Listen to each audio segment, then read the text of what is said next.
All right, today I'm going to show you how to replace a fill valve in a toilet, step by step. First, shut off the water supply to the toilet.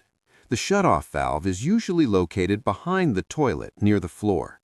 Turn it clockwise until it stops.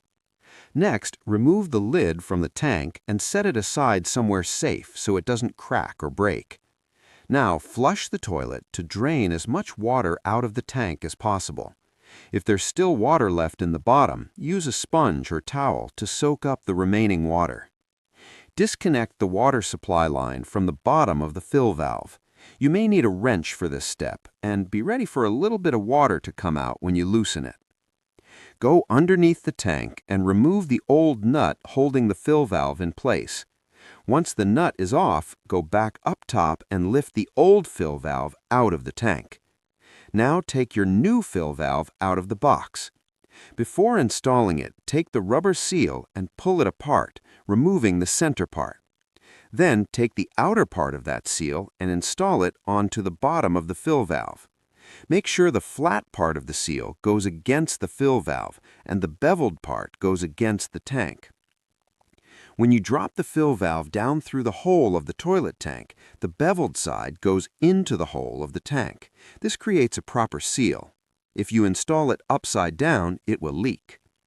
Now, insert the new fill valve into the hole in the tank.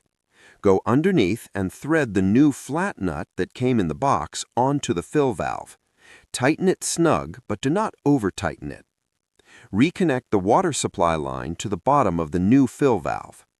Take the new rubber refill tube and install it onto the fill valve. Then install the new tube clip onto the overflow tube. Measure the distance of the refill tube from the fill valve to the overflow tube, and then use a sharp blade or scissors to cut off any excess and discard it. Then connect the tube to the overflow clip. This will prevent the refill tube from crimping and restricting the water flow. Now turn the water supply back on slowly and let the tank begin to fill. There's an adjustment screw or knob on the side of the new fill valve. Use it to adjust the water level so it fills to the proper line inside the tank. Once the tank is full, flush the toilet and check for leaks around the bottom of the tank and the supply line. If everything looks good and there are no leaks, you're all set.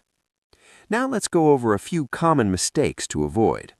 1. Installing the rubber seal upside down. Remember, the flat side goes against the fill valve and the beveled side goes into the tank. If it's backwards, it will leak. 2. Over-tightening the nut underneath the tank. This can crack the tank or damage the seal. 3. Not cutting the refill tube to the correct length. If it's too long, it can kink and restrict water flow. 4. Forgetting to properly clip the refill tube to the overflow pipe. And 5. Not checking for leaks after turning the water back on. Take your time, follow the steps, and you'll be just fine. And that's it. You've just replaced a fill valve yourself.